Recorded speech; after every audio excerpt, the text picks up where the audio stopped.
So let's roll on to the news, shall we? Now, this podcast is bi-weekly, as I said, and sadly there has not been any good news or anything irrelevant that anyone gives a damn about. Ooh, let's talk about the arguments and fights about two fanboy groups who like Call of Duty and Battlefield 4.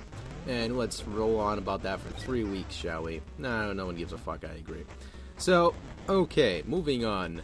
EA killed Command & Conquer free-to-play game. Now, of course, I was looking at that, and I was kind of like, who gives a fuck? You know, I didn't care. So, that news bit is pretty damn accurate, because I didn't ever play that game. I mean, I played Command & Conquer, I just never played the free-to-play game at all. And the reason why is probably because they're thinking about making another Command & Conquer game that's going to be on the consoles, and we're all going to roll our eyes and click our tongues.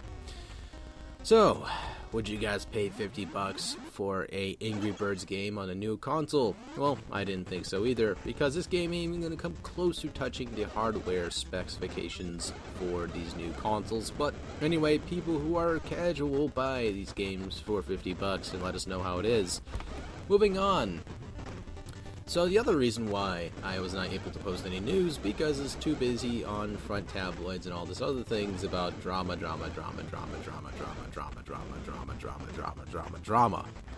between Sony and some guy we all know. But anyway, I respect the fact, or I respect the person too much to basically talk trash about them. And I don't think I have any real trash to talk about the person other than, you know, whatever. You know, because it's none of my business. I don't care, you know. And that's how it is going to be like that. So, anyway, hope things clear out with that. Probably will. Give it a week. People will forget. Anyway, so, moving on.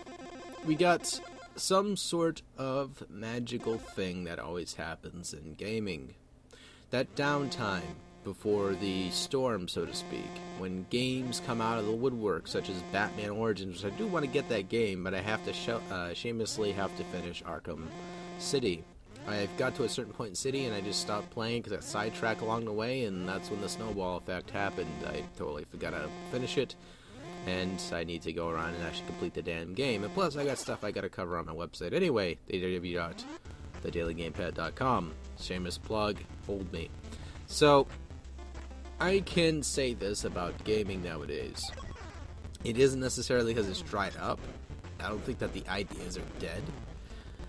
This is something I've been keep on hearing recently, because it's that typical fear effect, so to speak, that people usually throw out there because they're terrified of, well, there's running out of innovations, because I never want to bother playing these games, I hear about them too much. And this is pretty much those indifferent hipsters that you always hear or talk to occasionally on your friendship level status. Now, I always hear this from friends, right? And now this isn't me talking shit on them at all. This isn't me trying to pick a fight with them at all. You know, this is just generally what I hear. Period. Now, I had a conversation with somebody, and I was like, alright, yeah. They were asking me what was I playing. So I told them I was playing Battlefield 4, because that's generally what I'm playing right now, next to Skylanders and Swap Force and other things, too, because I have to do several things at once, you know, double multitasking here. So, this person said that, oh, it's overhyped. Well, technically, Pokemon and other games are overhyped too. You know, hell, even most of the MMOs such as World of Warcraft is overhyped. Don't say that out loud.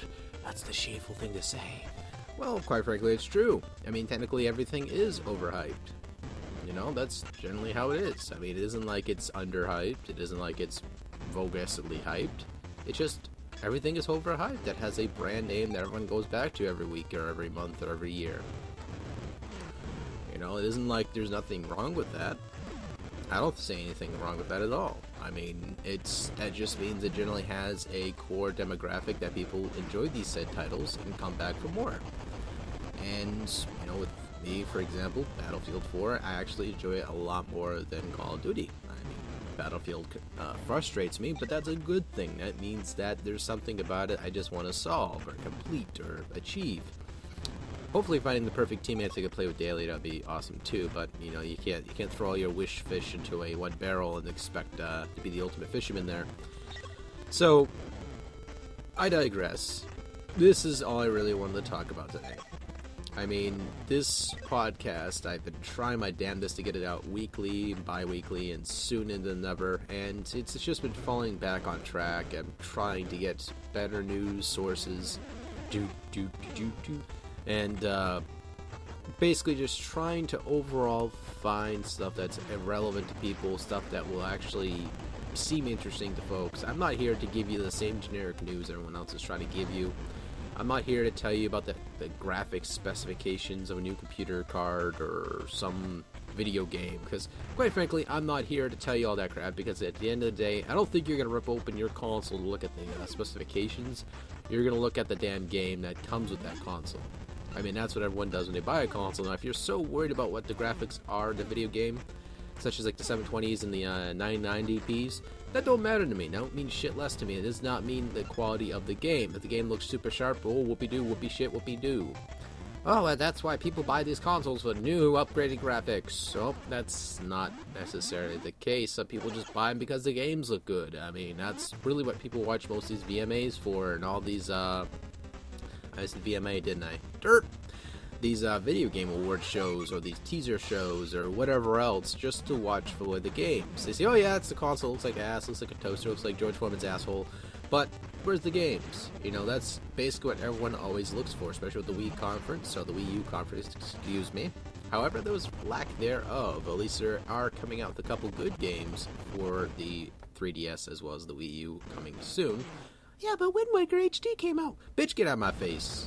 That's an old game. They put some nice gloss across. Put some lens flare on there like it's a freaking Transformers game. Get the fuck out of here with that game. I mean, it looks cool, but get the fuck out of here. So, I can say this heavenly and as boldly as possible. My nipples are excited to get to the new Between Worlds. I am going to pre-order that one quite soon because I was just salivating like a bitch when I saw it. Because it looks like a genuine Link to the Past game I damn sure want to play. And I love A Link to the Past. I love the game a lot. It's just fun. Damn. Skippy, it's fun.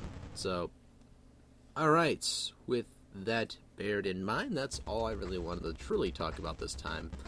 Besides graphics being not a relevant factor in gaming, because when you played ET games, heck, when you even go back to Atari 2600, you don't give a fuck about the graphics. You want to play the game because the game is extremely fun, right?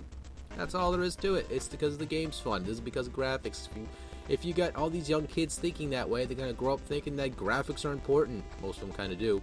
And they kind of just go around on a tangent thinking that that's the important factor of gaming when it fucking isn't. So you're going to have all these developers thinking, okay, we need to make graphics look super kick-ass, fuck the gameplay, and first and the second place will come in these cars called graphics and mediocrity. Then the last place will be gameplay. Gameplay will be unfinished, unpolished, and undesired. And everyone will say, fuck that game sucks.